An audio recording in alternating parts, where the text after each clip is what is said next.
Hi ಎಲ್ರಿಗೂ, ನಾನು ಚೇತನ್. ನನ್ನ ಕೆರಿಯರ್ನ ಸ್ಟಾರ್ಬಕ್ಸ್ ಮತ್ತು ನಾರ್ದರ್ನ್ ಟ್ರಸ್ಟ್ ಥರ ಟಾಪ್ ಕಂಪ್ನೀಸಲ್ಲಿ ಸ್ಟಾರ್ಟ್ ಮಾಡಿದ್ದೆ. ಆದರೆ ನನ್ನ ಹೃದಯದಲ್ಲಿ ಯಾವಾಗಲೂ ಒಂದು ಕನಸಿತ್ತು, ಒಂದಿನ ನಾನು ಸ್ವಂತ ಬಿಸ್ನೆಸ್ನ ಸ್ಟಾರ್ಟ್ ಮಾಡಬೇಕು ಅಂತ. ಇದೇ ಕನಸು ತುಂಬ ಜನಕ್ಕಿರುತ್ತೆ. ಕೆಲಸ ಮಾಡ್ತಾ ಇರುವಾಗಲೇ ಕೂಡ ನಮ್ಮ ಮನಸ್ಸಲ್ಲಿ ಒಂದು ಯಾವಾಗಲೂ ಸ್ವಂತ ಜರ್ನಿನ ಶುರು ಮಾಡಬೇಕು ಅಂತ ಫೀಲಿಂಗ್ ಇರುತ್ತೆ. ನಾನು ಕೂಡ ಹಾಗೆ ಟ್ರೈ ಮಾಡಿದ್ದೆ.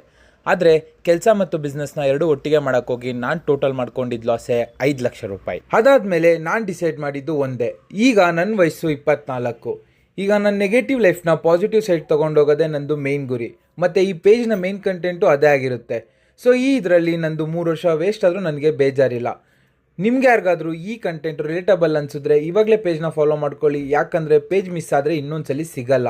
ಮತ್ತು ಇದೇ ಥರ ಯಾರ್ಯಾರೆಲ್ಲ ಫೀಲ್ ಮಾಡ್ತೀರಾ ಅಥವಾ ಸ್ಟಕ್ ಆಗಿದ್ದೀರಾ, ಯಾರಿಗೆಲ್ಲ ನಿಮ್ಮದೇ ಒಂದು ಕನಸಿದೆ, ಕನಸಿನ ಪ್ರಾಜೆಕ್ಟ್ ಸ್ಟಾರ್ಟ್ ಮಾಡಬೇಕಂತ ಇದ್ದೀರಾ, ಹಾಯ್ ಅಂತ ಕಮೆಂಟ್ ಮಾಡಿ. ಸೊ ದಟ್ ನನಗೆ ಅರ್ಥ ಆಗುತ್ತೆ ಎಷ್ಟು ಜನ ನನ್ನ ಥರನೇ ಇದ್ದಾರೆ ಅಂತ. ಸೊ ನನ್ನ ಜರ್ನಿನ ನಿಮ್ಮ ಹತ್ರ ಎಲ್ಲ ಶೇರ್ ಮಾಡೋದಕ್ಕೆ ತುಂಬ ಎಕ್ಸೈಟೆಡ್ ಆಗಿದ್ದೀನಿ.